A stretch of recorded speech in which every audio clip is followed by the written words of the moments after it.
Maka siapapun yang sudah mencapai Allah, siapapun yang sudah sampai kepada kesadaran tertingginya, saya yakin orang itu pasti merdeka. Dan siapapun yang belum mencapai itu, dia akan diperbudak oleh dirinya sendiri.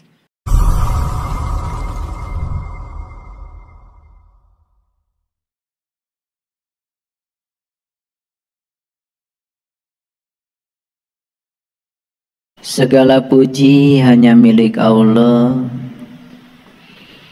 Sang kehadiran, Sang keberadaan, yang telah menganugerahkan kemerdekaan kepada bangsa yang besar, yaitu bangsa Indonesia. Karena atas dasar kemerdekaan itulah kita bisa menentukan nasib bangsa kita. Kita bisa menentukan tujuan bangsa kita secara pasti, tanpa campur tangan dari bangsa yang lain. Dengan kemerdekaan kita bisa memandirikan kita sebagai bangsa. Kita pun bisa membangun kembali jati diri bangsa yang mungkin selama penjajahan telah sirna. Oleh karena itu, mari kita awali kajian di hari kemerdekaan ini yang ke-77, bersama-sama memberikan penghormatan yang setinggi-tingginya kepada Sang Pemilik Semesta, dengan memujinya membaca hamdalah, alhamdulillahi rabbil alamin. Kita doakan semoga para pahlawan, para leluhur kita yang telah mengorbankan keringat dan darahnya untuk kemerdekaan bangsa ini, semoga mereka semuanya berada dalam mandala cahayanya yang agung, berada dalam pelukan semesta yang terang benderang. Fil barakati umul Quran. Al-Fatihah.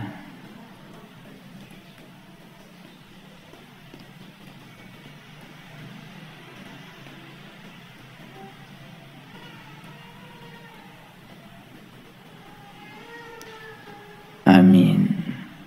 Mari kita awali kajian kita hari ini bersama-sama memohon ridho dan berkah Allah, seraya menyapa asmanya dengan kelembutan dan cinta dengan membaca basmalah. Bismillahirrahmanirrahim.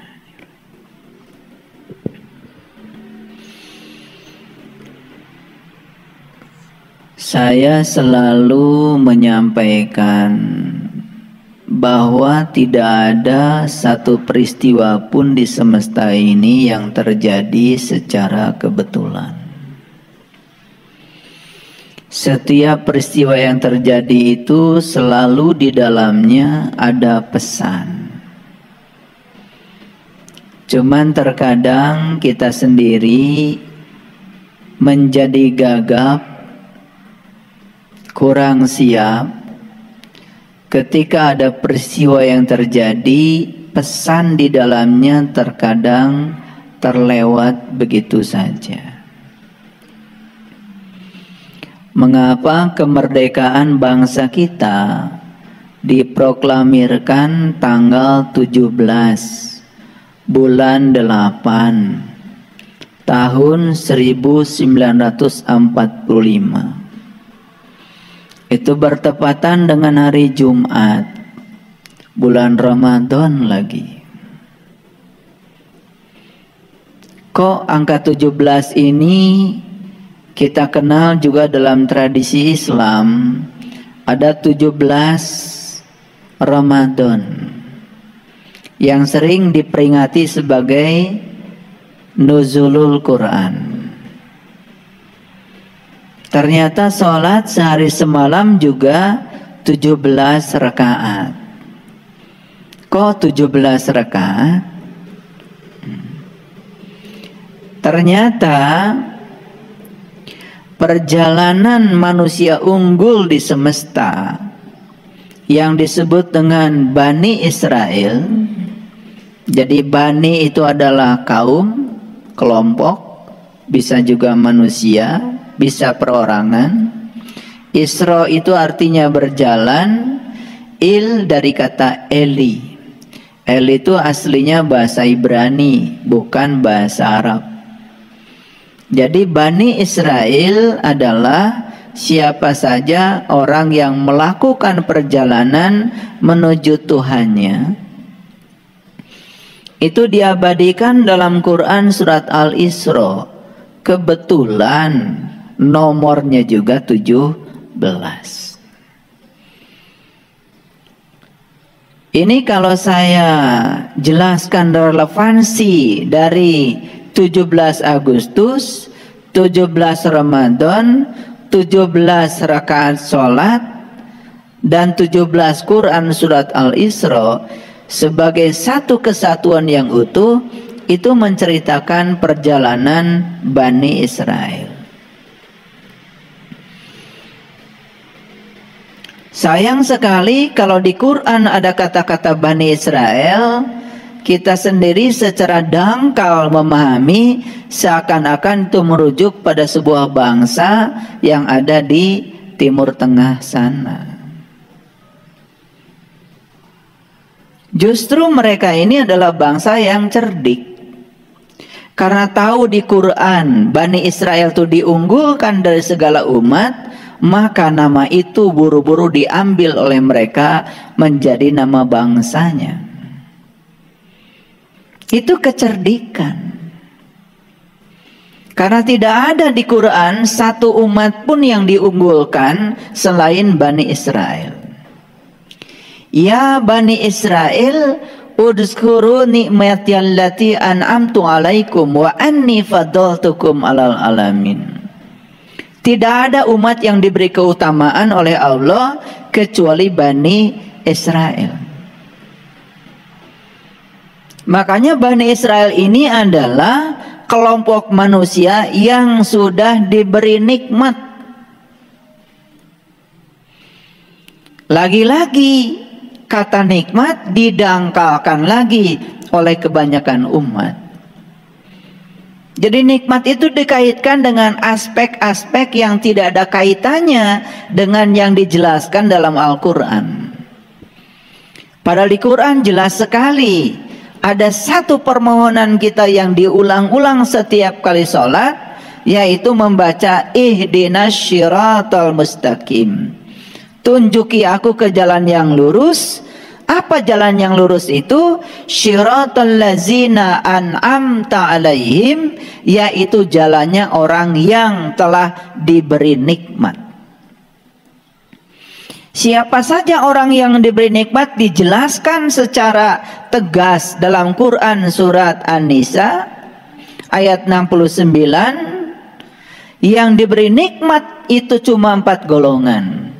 Yang pertama para nabi, yang kedua para siddiqin, yang ketiga para syuhada, dan yang keempat adalah para solihin. Tidak ada konglomerat di situ, tidak ada orang kaya di situ, tidak ada golongan pejabat di situ. Hanya 4 golongan orang yang diberi nikmat: para nabi, para siddiqin, para syuhada, dan para solihin. Lalu siapa nabi, siapa siddiqin, siapa syuhada, siapa solihin, harus di breakdown lagi. Bebaskan diri kita dari persepsi, dari kesalahan proyeksi, jujur dalam memahami ya karya ilahi, maka kita akan mendapatkan hidayah. Jadi kenapa Quran surat Al-Isra ya oleh pembuatnya diberi judul dan diberi nomor 17. Saya kira itu bukan suatu kebetulan. Bagi orang-orang yang sudah tahu rahasia di balik angka 17, saya ucapkan selamat deh. Karena kalian sedikit lagi akan menjadi manusia yang merdeka. Nah, mereka-mereka yang belum tahu rahasia di balik angka 17, mungkin perjalanannya masih panjang untuk menemukan kemerdekaan.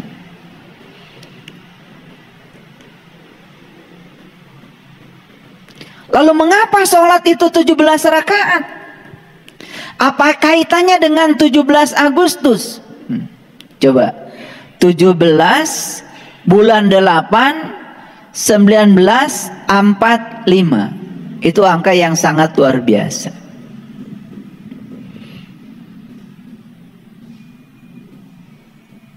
Karena 17 itu adalah perjalanan Bani Israel dalam mencapai puncak kesadaran tertinggi. Alatnya itu 17. Yang penasaran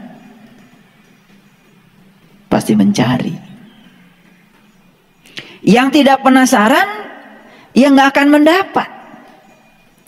Hanya orang yang berani tersesat, yang tidak akan pernah tersesat. Yang takut tersesat, selamanya tersesat. Yang berani datang ke tempat ini, walaupun baru pertama kali, pasti nyampe. Bisa tanya Google Maps, bisa tanya orang-orang, asal mau bertanya pasti ada jawaban. Karena hukum alamnya sederhana, siapa yang mengalirkan pertanyaan maka kepadanya akan dialirkan jawaban. Tapi siapa yang tidak bertanya, selamanya tidak akan pernah menemukan jawaban. Makanya saya pastikan orang-orang yang takut tersesat pergi ke satu tempat tidak punya pengalaman baru. Diam saja di kamar, memelihara rasa takutnya. Dan selamanya tidak akan pernah berubah pengetahuannya, hanya mengulang-ulang yang dia tahu. Kalau orang yang semacam ini dikasih pilihan, kalau ada dua pilihan, satu yang kamu ketahui, satu yang tidak kamu ketahui, pilih mana? Orang model kayak gini pasti akan pilih yang dia tahu. Tapi para pemberani akan memilih yang belum dia tahu.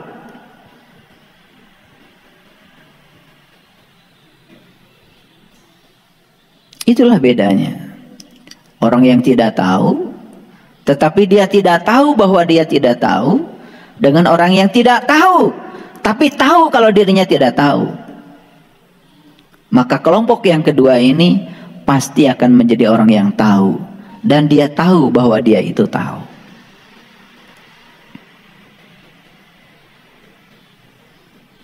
Jadi kalau kita bicara Quran surat Al-Isra secara utuh, mohon maaf, itu bukan cerita perjalanan seseorang, tetapi itu cerita perjalanan Bani Israel. Jadi abdihi di ayat itu, abdinya Allah siapa? Siapa saja yang mau mengabdikan dirinya kepada Allah, itu abdinya Allah, siapa saja. Dan itu sangat terbuka, tidak terbatas pada orang per orang. Sayang sekali kita selama ini memahaminya hanya itu saja, karena kita membaca cuma satu ayat saja, ayat pertama. Dan ternyata kurun waktu ayat pertama itu turun, yang namanya Masjidil Haram belum ada, yang namanya Masjidil Aqsa belum ada, diadakan setelah ayat itu ada. Ini soal sejarah. Jadi mana Masjidil Haram yang sebenarnya? Itu rahim ibu kita. Mana Masjidil Aqsa yang sebenarnya? Akhir perjalanan kita. Semua manusia berjalan minal Masjidil Haram ilal Masjidil Aqsa. Dan itu perjalanan yang diberkahi. Kalau tahu ilmunya, tahu caranya. Kalau tahu, maka siapapun yang sudah mencapai Allah, siapapun yang sudah sampai kepada kesadaran tertingginya, saya yakin orang itu pasti merdeka. Dan siapapun yang belum mencapai itu, dia akan diperbudak oleh dirinya sendiri. Oleh karena itu, pada kesempatan yang penuh berkah ini, saya akan berbicara tentang merdeka, bebas dari segala perbudakan. Akhir dari kuliah ini, kita akan bisa memiliki satu ukuran yang jelas. Apakah saya sudah merdeka atau belum? Itu yang mau kita bangun.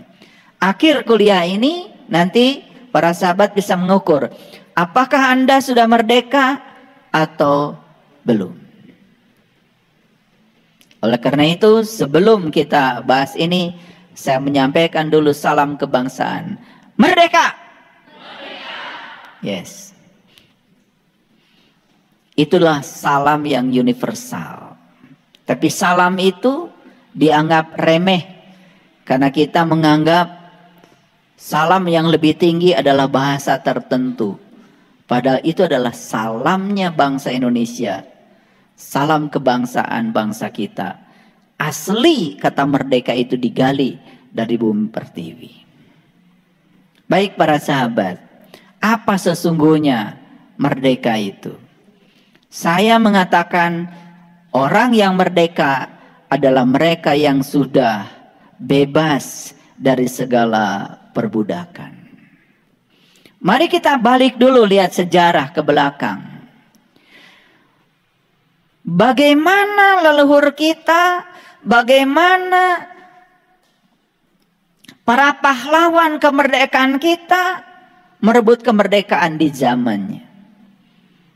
Saya lahir tahun 67. Saya tidak berhak untuk berbicara itu karena saya tidak mengalami langsung. Tetapi sekedar penghormatan kita bisa membayangkan bagaimana perjuangan mereka di saat itu. Pengorbanan mereka adalah dua. Satu keringat, dua darah.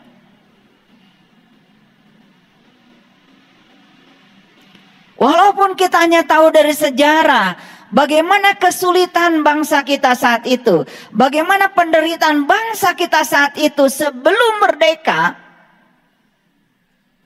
sudah cukup barangkali kita bisa merasakan, walaupun tidak mengalami langsung.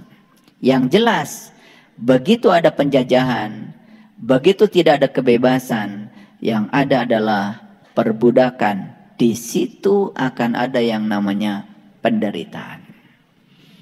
Itu sudah selesai penjajahan secara fisik. Pertanyaan yang paling dasar sebelum saya lanjutkan bagi kita semua saat ini adalah, apakah betul saat ini kita sudah bebas dari penderitaan? Itu pertanyaan dasarnya. Apakah betul saat ini kita sudah bebas dari penderitaan?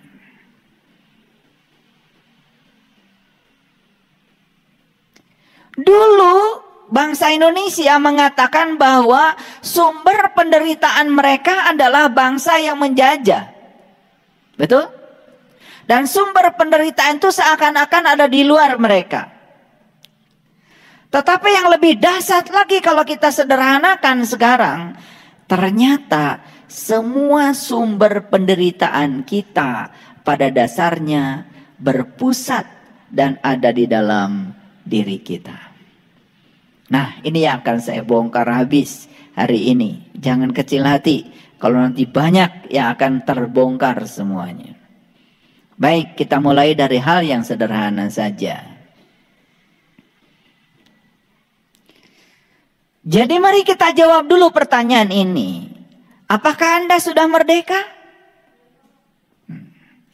Merdeka itu adalah bebas dari penjajahan.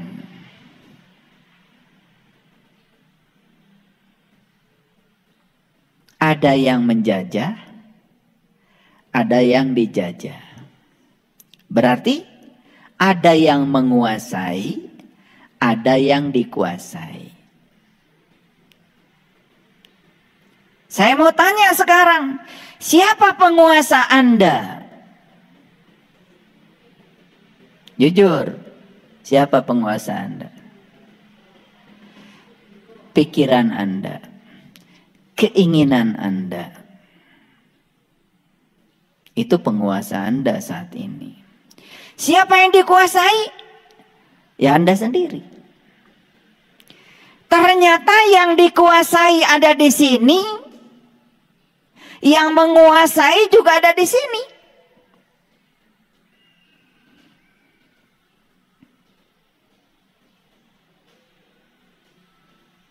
Pernah sakit hati enggak? Sering kan? Kenapa sakit hati? Dulu sebelum kita sadar, kita selalu mengatakan bahwa sakit hati ini karena saya dihina oleh si A, karena saya direndahkan si B, karena saya ditipu si C. Selalu keluar. Begitu kita sudah sadar, ternyata saya sakit hati oleh si A karena saya punya harapan pada si A. Apa harapannya? Ingin si A itu memuji saya. Faktanya si A itu ternyata menghina saya. Yang membuat kita sakit hati bukan hinaan si A, tetapi keinginan terhadap si A. Karena si A ingin seperti yang saya mau. Jadi sumber sakit hati sebetulnya ada pada diri kita sendiri. Siapa pencipta keinginan itu? Pikiran kita. Kalau begitu siapa pengendali kita? Diri kita. Siapa yang dikendalikan? Kita-kita juga. Jadi kalau begitu, apakah penjajahan masih ada dalam diri kita? Siapa yang dijajah? Siapa penjajahnya? Nah, mulai sadar ya. Ini baru cerita yang kecil saja, dulu. Setiap hari banyak sekali orang yang datang ke rumah saya. Dan saya pastikan orang yang datang ke rumah saya bukan orang sukses.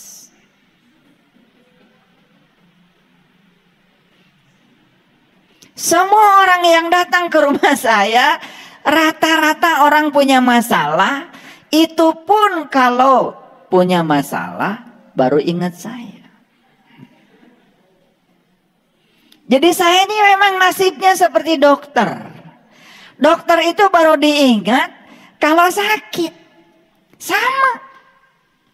Kalian gak pernah ketemu saya kalau lagi biasa-biasa aja. Begitu ada masalah baru ingat saya. Ya gak apa-apa. Saya senang saja. Karena memang saya datang ke semesta ini untuk menjadi pelayan orang-orang yang butuh pelayanan itu. Gak masalah. Saya senang aja kok. Makanya saya doakan banyak masalah. Ya biar sering ketemu. Kalau kok nggak ada masalah kalian nggak ketemu saya. Itu.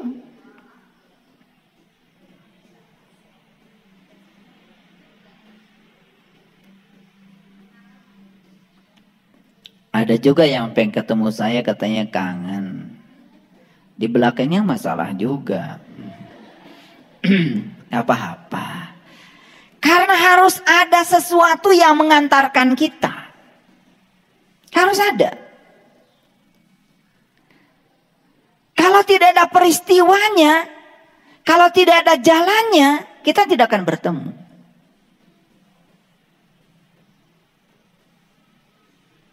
Jadi penjajah kita yang paling utama adalah pikiran kita.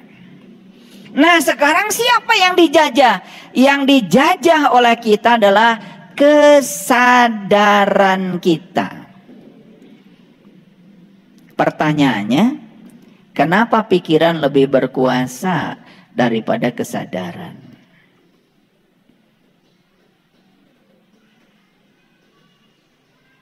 Saya kadang-kadang suka bertanya konyol. Dalam sebuah diskusi untuk orang dewasa nih, saya suka tanya.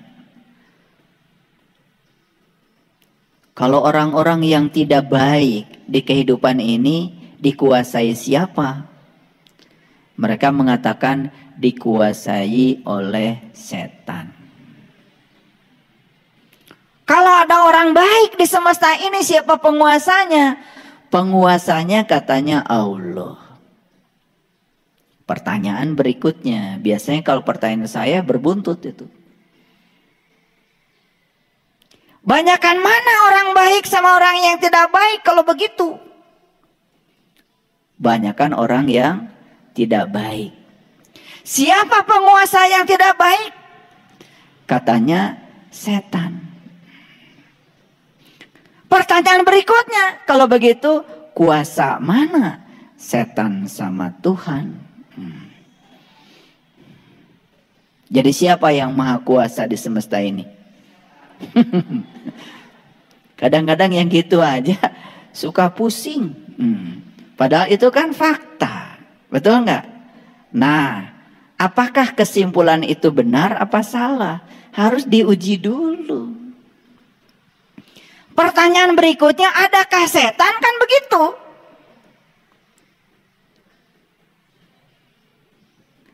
Setan tuh ada apa tidak? Kan itu masalahnya.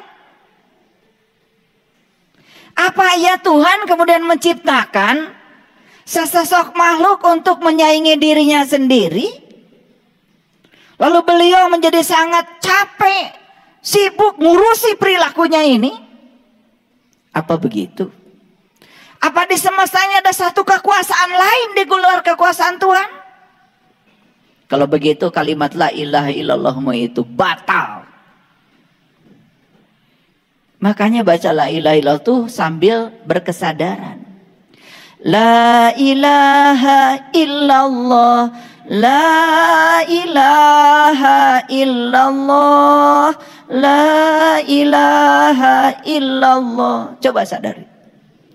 La ilaha illallah kan artinya tiada Tuhan selain Allah.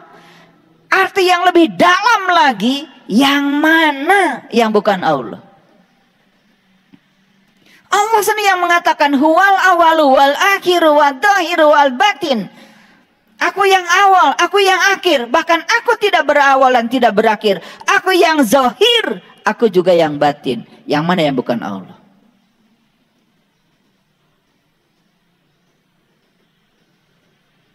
Nah, ini pertanyaan-pertanyaan menggugat sebetulnya. Tujuannya supaya kalian mikir. Nggak akan saya kasih jawaban. Mikir aja. Enak aja. Makanya belajar yang paling bagus itu namanya discovery learning.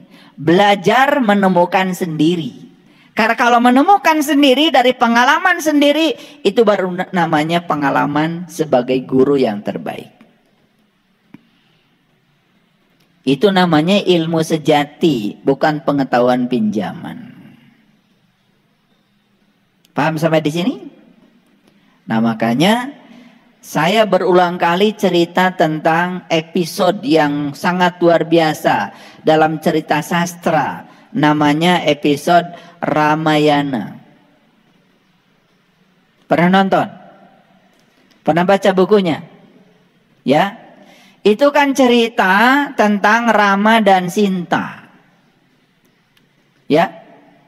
Siapa Rama itu? Sebetulnya Rama itu cerita diri kita. Siapa Sinta itu? Sinta itu cerita tentang kesadaran yang ada pada diri kita. Maka Sinta itu, Dewi Sinta itu dicuri oleh Rahwana. Siapa Rahwana? Rahwana itu disebut Dasamuka. Dasamuka itu artinya 10 wajah. Siapa Dasamuka itu? Dasamuka itu adalah penguasa negeri Alengka. Alengka itu sebetulnya bahasa Sanskerta. Arti yang sebenarnya adalah pikiran. Jadi Rahwana ini adalah penguasa negeri Alengka. Artinya penguasa negeri pikiran. Nah, pikiran itulah si Dasamuka, banyak wajah. Kayak kalian. Sesekali kelihatan seperti lembut. Seperti loh. Iya. Lagi ngaji kayak gini, semuanya kelihatan seperti soleh. Lagi ngaji nih. Aslinya kalian tidak terdeteksi di sini. Karena aslinya seseorang itu keluar tepat pada saat dia berhadapan dengan kontradiksi dalam hidupnya. Makanya saya bilang kemarin, orang lain itu hanya layar sebetulnya. Orang lain itu hanya cermin sebetulnya. Kalau kita marah pada orang, orang itu hanya layar, hanya cermin, hanya objek. Sebetulnya kita sedang mencerminkan kemarahan kita pada orang itu. Lalu bayangan dari diri kita kelihatan di orang itu. Jadi saat seseorang marah sebetulnya dia sedang mencerminkan kemarahannya pada orang. Sebetulnya dia sedang berkaca bahwa dia adalah seorang pemarah. Jadi bagus kalau ada orang lain yang memancing-mancing kemarahan kita. Bagus. Harus berterima kasih pada mereka. Kenapa? Karena aslinya kita kelihatan di situ. Di sini kalian gak kelihatan. Di sini seperti. Oh, udah pakai baju kayak gini. Apalagi yang sini bajunya koko, sini bajunya syar'i. Seperti orang soleh. Seperti orang sabar. Seperti orang baik. Karena aslinya gak kelihatan. Aslinya kalian tuh kelihatan di rumah. Itu asli. Di jalan itu asli. Saat seseorang sedang berhadapan dengan kontradiksi, aslinya seseorang kelihatan di situ. Oleh karena itu, tidak bisa saya melihat aslinya kalian di sini. Paham? Paham apa tidak? Oke, lanjutkan. Nah, Rahwana ini penguasa negeri Alengka. Dan dia berhasil mencuri yang namanya Dewi Sinta. Dewi Sinta ini dicuri sama Rahwana. Dibawa pergi. Lalu apa yang terjadi? Rama kehilangan Dewi Sinta. Apa maknanya? Anda, kita, diri kita kehilangan kesadaran. Jadi sebetulnya cerita Ramayana itu cerita seseorang yang sedang kehilangan kesadarannya. Jadi tidak sadar. Dan orang yang tidak sadar mudah dikendalikan oleh orang lain. Makanya orang yang tidak sadar sering menjadi apa kata orang tentang dirinya. Baperan, tersinggungan, gampang marah, selalu takut untuk menjadi dirinya sendiri dan senangnya menjadi orang lain. Dia tidak pernah berhasil menjadi dirinya sendiri. Itu ciri orang yang tidak sadar. Makanya Nabi Muhammad mengajak kita untuk melakukan perjalanan. Kemana? Menuju Sidratil Muntaha. Menuju puncak kesadaran. Supaya apa? Supaya kesadaran itu nggak hilang. Tidak dicuri oleh Rahwana. Ada orang yang marah. Kehilangan kesadaran. Ada orang sakit hati. Kehilangan kesadaran. Ada orang mengeluh, kehilangan kesadaran. Itu refleksi dari ketidaksadaran. Dan orang-orang yang semacam ini jelas belum merdeka. Jadi jangan buru-buru mengatakan kita sudah merdeka. Pawai, karnaval, macam-macam. Sesekali cobalah duduk. Makanya hari ini saya rekam ceramah ini supaya saya bisa menginspirasi untuk menjawab satu pertanyaan. Apakah Anda sudah merdeka atau belum? Kalau belum merdeka, bebaskan dirimu dari penjajahan. Dan siapa penjajahnya? Harus ketemu oleh dirimu sendiri. Kalau tidak bertemu, tidak menemukan penjajahnya, bagaimana kita bisa menyerang penjajah kalau belum ketemu? Sampai sekarang bahkan banyak orang yang tidak tahu siapa penjajahmu yang sebenarnya.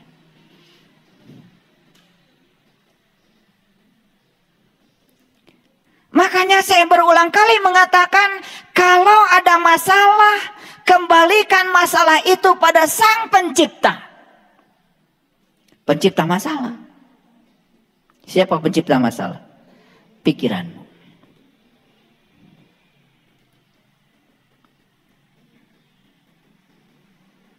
Berhasil enggak Sri Rama mengembalikan Dewi Sinta? Berhasil enggak? Gimana caranya? Ternyata Sri Rama tidak bisa berdiri sendiri. Sri Rama perlu bantuan Hanuman. Dan Hanuman itu adalah simbolisasi dari seorang guru, simbolisasi dari seorang utusan Tuhan, simbolisasi orang-orang yang sudah mencapai kesadaran. Makanya belajar ilmu harus pada orang yang benar-benar tahu. Jangan pada orang yang tidak tahu, tapi dia tidak tahu bahwa dirinya tidak tahu. Sok tahu, diberitahu tidak mau tahu. Itu bukan orang yang tahu. Dan bisa jadi malah dia menipu kita. Dan yang kayak gini di semesta ini, mohon maaf, jumlahnya banyak.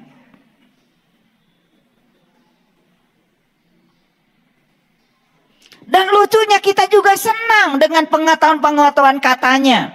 Senang dengan pengetahuan-pengetahuan pinjaman. Tapi begitu dikasih pengetahuan sejati malah kita menolaknya. Aneh. Saya ceritakan rasanya kopi. Saya ceritakan rasanya kopi.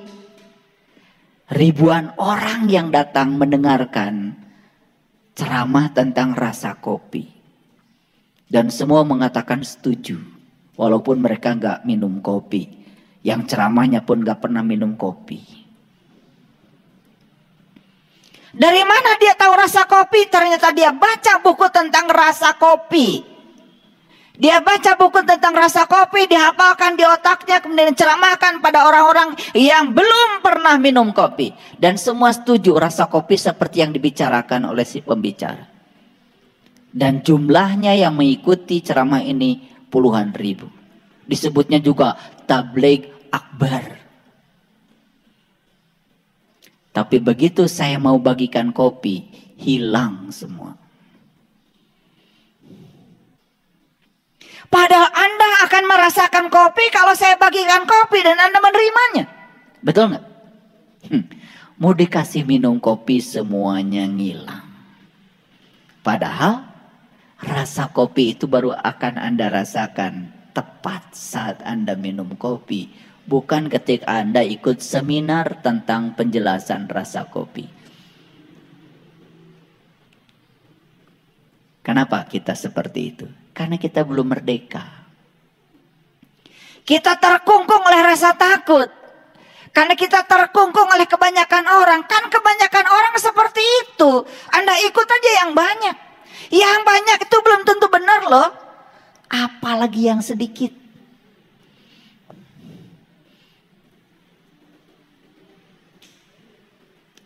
Betul atau tidak? Jadi Sri Rama berhasil menangkap Dewi Sinta. Dengan bantuan siapa? Hanuman. Apa yang dilakukan Hanuman?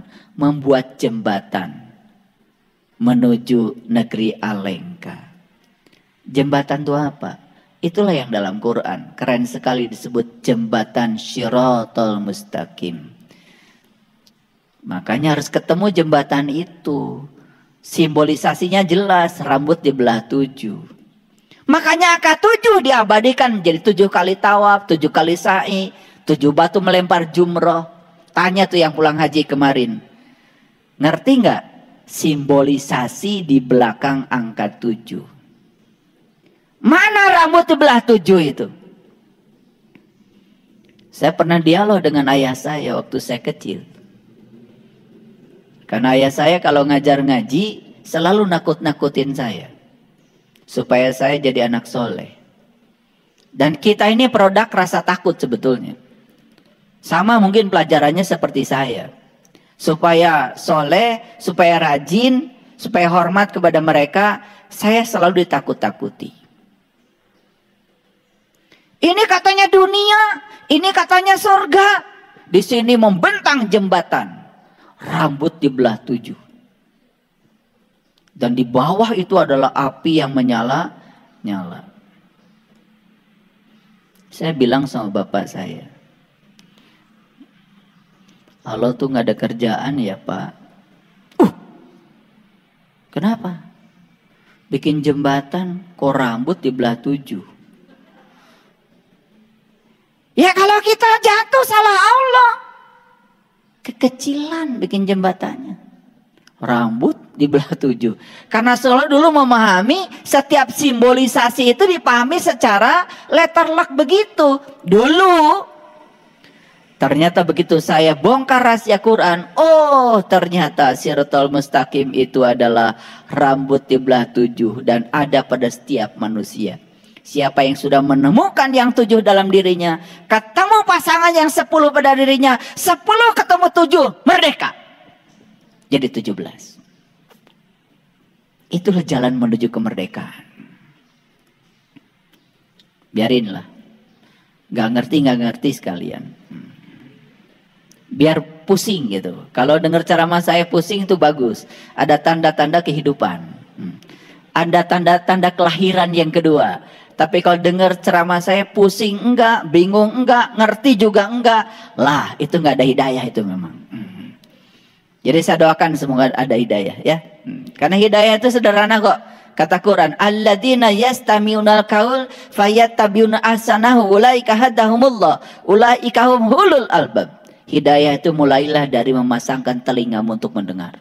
Jadi mau memasangkan telinga saja sudah pintu hidayah itu. Belum masuk baru pintunya.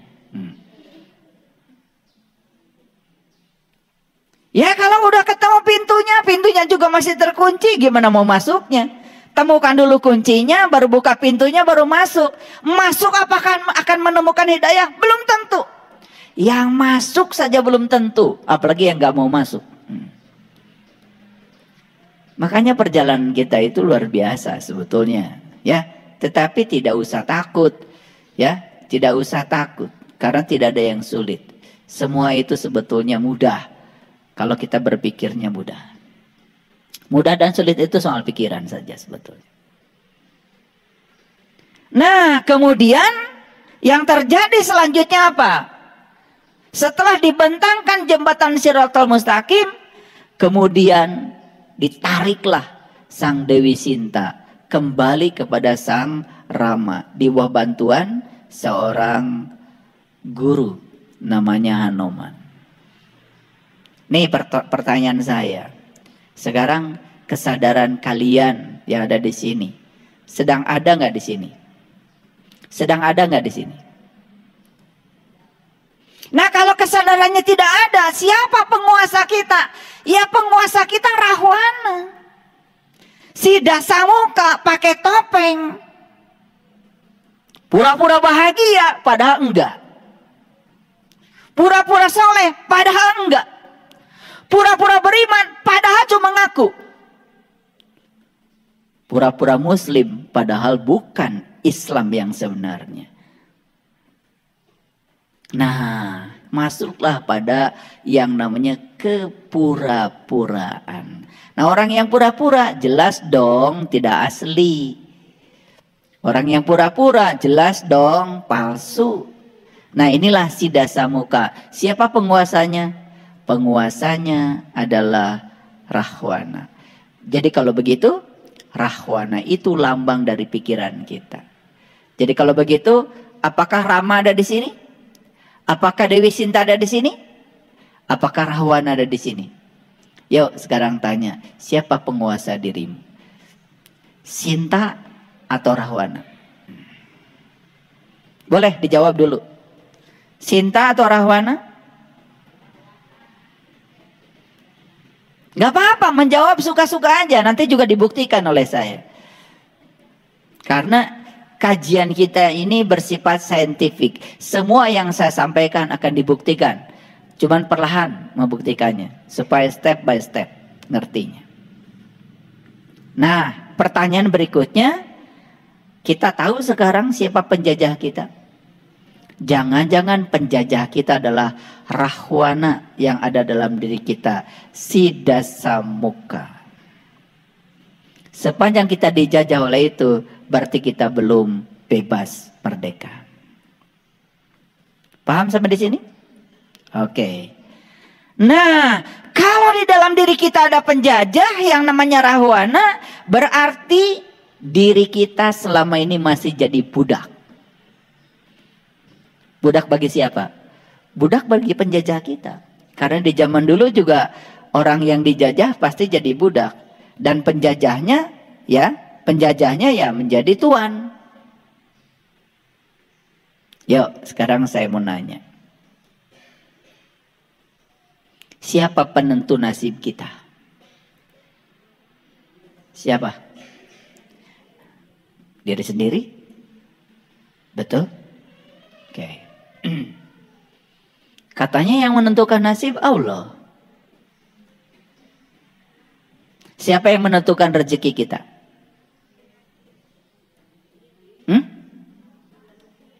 Diri sendiri? Katanya yang menentukan rezeki Allah. Siapa yang menentukan umur kita? Diri sendiri? Selama ini kita ini dijajah oleh doktrin-doktrin, dogma-dogma yang datang kepada kita, dan kita izinkan kebodohan kita untuk menerimanya. Saya mau nanya sekarang, mau nggak punya Tuhan yang ngasih rezeki kepada si A 1 juta, si B ini 10 juta, si C ini 100 juta nih, karena hidungnya gede. Ini aduh hidungnya kecil, udah deh 10.000 aja. Mau nggak punya Tuhan yang semena-mena gitu? Mau? Saya kasih tahu pada kalian semua, Allah menyediakan rezeki yang sama buat semua umatnya. Loh, kenapa rezeki Anda berbeda? Anda yang menentukan. Coba belajar ngaji itu rada waras sedikit, ya. Umur katanya ditentukan oleh Allah. Lah kalau umur ditentukan oleh Allah, di Okinawa di Jepang sana rata-rata usia mereka di atas 96 tahun.